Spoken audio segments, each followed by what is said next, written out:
හයි පීචර්ස් කොහොමදාලට කලින් මගේ සිංගප්පූරේ ජොබ් එකක් හොයාගන්න විදිහ ගැන කරපු වීඩියෝ එකෙන් මං ඔයාලට කියලා දුන්න සිංගප්පූරුවේ 2023 සැප්තැම්බර් වල ඉඳලා අලුත් වුණ වර්ක් පොලිසිස් මොනවද?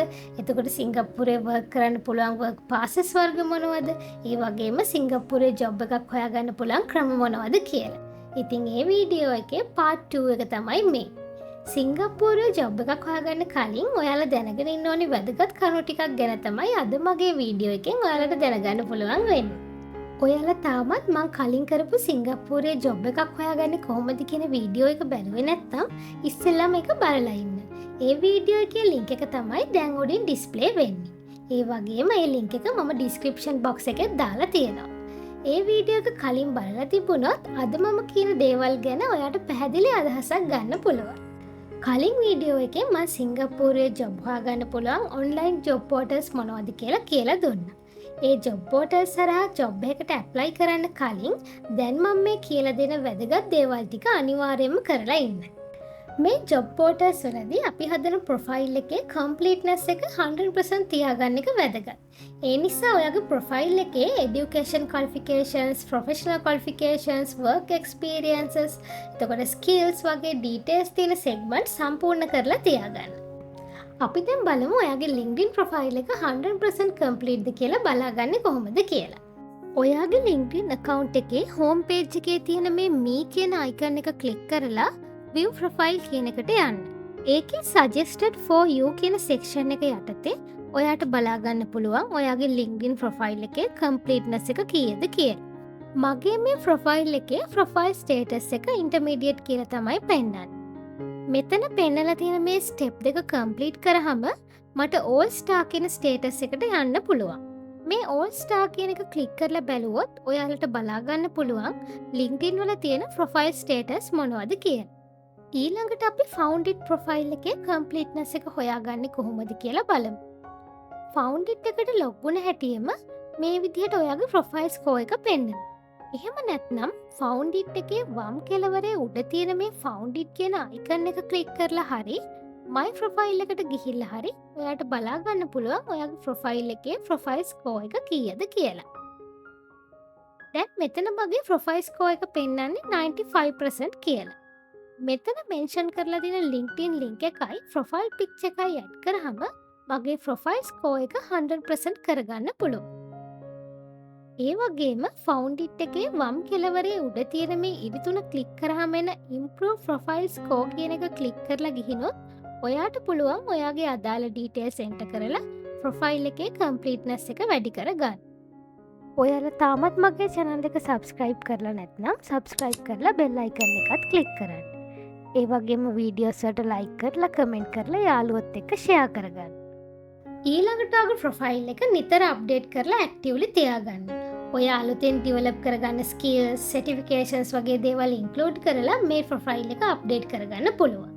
ඒ විදිහට ප්‍රොෆයිල් එක නිතර අප්ඩේට් කරලා ඇක්ටිව්ලි තියාගන්නකොට රික්‍රූටර්ස්ලා එයාලා හොයන ස්කිල් සෙට් එකට ඔයාගේ ප්‍රොෆයිල් එක මැච් වුණොත් එයාලම ඔයාව කන්ටැක්ට් කරනවා.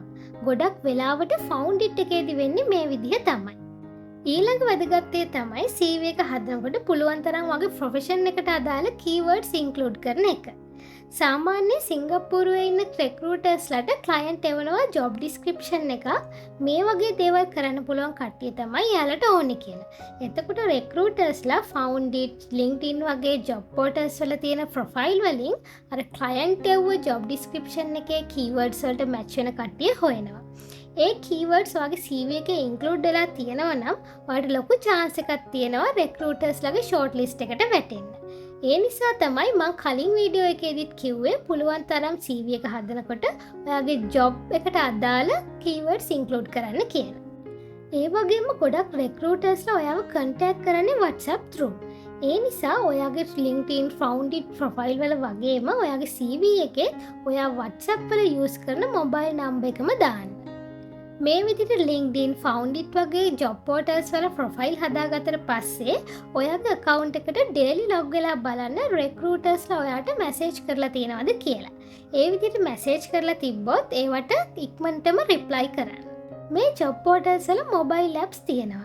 ඒ apps ඔයාගේ phone එකට install කරගන්නත් පුළුවන්. ඒ විදිහට ඉන්ස්ටෝල් කරලා තියෙනවා නම් රෙක්රූටර් කෙනෙක් ඔයාලට මැසේජ් කරපු හැටි ඔයාගේ ෆෝන් එකට නොටිෆිකේෂන්ස් එනවා. ඒ නිසා රෙක්රූටර් කෙනෙක් ඔයාව කන්ටැක්ට් කරොත් ඔයාලට ලේසියෙන්ම ඒ ගැන දැනගන්න පුළුවන්. දැන් අපි බලමු ඔයා මේ විදිහට හොඳ CV එකක් හදාගෙන මම කිව්ව ජොබ් පෝටල්ස් වලින් ජොබ් එකට ඇප්ලයි කරලා හරි රෙක්රූටර් කෙනෙක් ඔයාව කන්ටැක්ට් කරලා හරි එහෙමත් නැත්නම් ඩිරෙක්ට්ලි කම්පැනි එකේ HR එකකින් හරි ඔයාලට කතා කරොත් ඊළඟට තියෙන ප්‍රොසෙස් එක මොන වගේද කියලා. රෙක්රූටර් කෙනෙක් හරි කම්පැනි එකේ HR එකකින් හරි ආව කන්ටැක්ට් කළොත් ඉස්සෙල්ලාම ඔයාගේ බේසික් ඩීටේල්ස් තමයි අහන්නේ. ඊට පස්සේ ක්ලයන්ට්ගේ ජොබ් ඩිස්ක්‍රිප්ෂන් එකත් එක්ක ඔයාගේ ඩීටේල්ස් මැච් වුණොත් එයා ඔයාගේ CV එක ක්ලයන්ට් යවනවා. ක්ලයන්ට් ඔයාගේ CV එක රිවිව් කරලා එයාගේ ජොබ් එකට ඔයා හොඳයි කියලා හිතුනොත් ඒජන්ට් කියනවා ඉන්ටර්විව් ෂෙඩියුල් කරන්න කියලා. ඊට පස්සේ ඒජන්ට් ඔයාවයි ක්ලයන්ට් වයි කෝඩිනේට් කරලා ටෙක්නිකල් ඉන්ටර්විව් රවුන්ඩ්ස් ෂෙඩියුල් කරනවා. සාමාන්‍යයෙන් මේ විදිහට ඉන්ටර්විව් රවුන්ඩ්ස් දෙකක් හරි තුනක් හරි තියෙනවා. මගේ හස්බන්ඩ් නම් ඉන්ටර්විව් රවුන්ඩ්ස් 3ක් තිබුණා. ගොඩක් වෙලාවට සිංගප්පූරුවේ මේ ඉන්ටර්විව් ප්‍රොසෙස් එකට වැඩි කාලයක් යන්නේ නැහැ. සති 2-3ක් ඇතුළත ඒගොල්ලෝ මේ ඉන්ටර්විව් ප්‍රොසෙස් එක ඉවර කරනවා. ඒ විදිහට ඉන්ටර්විව් රවුන්ඩ්ස් ඉවර වෙලා ඒ ජොබ් එකට ඔයාව සිලෙක්ට් වුණොත් ඒජන්ට් ඔයාට එම්ප්ලොයිමන්ට් කොන්ට්‍රැක්ට් එක එවනවා. ඒක හොඳට කියවලා බලලා තමයි ඇක්සෙප්ට් කරන්න ඕනේ. ඔයා ඒ එම්ප්ලොයිමන්ට් කොන්ට්‍රැක්ට් එකේ තියෙන කන්ඩිෂන්ස් වලට ඇග්‍රී වෙන්නේ නැත්නම් ඔයාට පුළුවන් ඒජන්ට් එක නෙගෝෂিয়েට් කරන්න. ඒ වගේම ඔයාට ඔෆර් කරලා තියෙන සැලරි එක ගැන ඔයා සැටිස්ෆයි නැත්නම් ඔයාට පුළුවන් කවුන්ට් ඔෆර් එකක් රික්වෙස්ට් කරන්න. ඔයා ඒ විදිහට එම්ප්ලොයිමන්ට් කොන්ට්‍රැක්ට් එක ඇක්සෙප්ට් කරාට පස්සේ ඒජන්ට් ඔයාට වර්ක් පාස් එකක් ඇප්ලයි කරනවා සිංගප්පූරු MOM එක. එහෙමත් නැත්නම් මිනිස්ට්‍රි ඔෆ් මෑන් පවර් එකට. MOM එකෙන් ඔයාගේ වර්ක් පාස් එක අප්‍රූව් වෙලාවට පස්සේ ඔයාට IPA ලෙටර් එකක් එනවා. ඒ කියන්නේ ඔයාට සිංගප්පූරුවට එන්න ඉන් ප්‍රින්සිපල් අප්‍රූවල් එකක් ලැබෙනවා. ඔයාට මේ IPA ලෙටර් එකෙන් සිංගප්පූරුවට එන්න පුළුවන්. ඒ ආවට පස්සේ ඔයාට වර්ක් පාස් එකක් හම්බ වෙනවා. ඔයා දැනට ජොබ් එකක් කරනවා නම් මේ IPA ලෙටර් එක එන්න කලින් කොහොමදවත් ජොබ් එකෙන් රිසයින් වෙන්න එපා. ඔයා කම්පැනි එකේ ඉන්ටර්විව් එක පාස් වුණත් MOM එකෙන් ඔයාගේ වර්ක් පාස් ඇප්ලිකේෂන් එක අප්‍රූව් කළේ නැතොත් ඔයාට සිංගප්පූරුවට එන්න පුළුවන් කමක් නැහැ. ඒ වගේ අවදානමක් ගන්නවට වඩා හොඳයි IPA ලෙටර් එක අප්‍රූව් වුණාට පස්සේ ඔයා ජොබ් එකෙන් රිසයින් වෙන එක. ඔන්න ඔය විදිහේ ප්‍රොසෙස් එකක් තමයි සිංගප්පූරුවේ ජොබ් ඔෆර් එකක් හම්බුනාට පස්සේ තියෙන්නේ.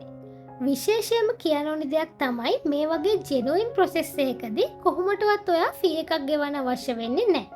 සිංගප්පූරුවේ කවුරු හරි ඔයාට කෝල් කරලා ජොබ් ඔෆර් එකක් දෙන්නම් ඒකට මේ වගේ ගාණක් ගෙවන්න කියලා කිව්වොත් ඒක අනිවාර්යයෙන්ම ස්කෑම් එකක්. ඒ නිසා ඒ වගේ ඒවට අහු වෙන්න එපා. සිංගප්පූරුවේ ජොබ් එකක් දෙනකොට ඉස්සෙල්ලාම ප්‍රයොරිටි දෙන්නේ සිංගප්පූරියන්ස්ලට. PR තියන අය තමයි ඊට පස්සේ කන්සිඩර් කරන්නේ. මේ දෙගොල්ලන්ගෙන්ම ඒ ජොබ් එකට සුදුසුකම් තියෙන අය නැති වුණොත් තමයි ෆොරිනර්ස්ලව කන්සිඩර් කරන්නේ. සිංගප්පූරුවේ IT ප්‍රොෆෙෂනල්ස් ලගේ ෂෝටේජ් එකක් තියෙන නිසා IT ෆීල්ඩ් එකේ ඉන්න අයට ලොකු chance එකක් තියෙනවා සිංගප්පූරුවෙන් ජොබ් එකක් හොයාගන්න. හැබැයි IT ෆීල්ඩ් එකට සාපේක්ෂව අනිත් ෆීල්ඩ් වල අයට තියෙන opportunities අඩුයි. එහෙම උණයි කියලා ඔයාලා try නොකර ඉන්න එපා. ටිකක් මහන්සි වුණොත් ජොබ් එකක් හොයාගන්න පුළුවන්.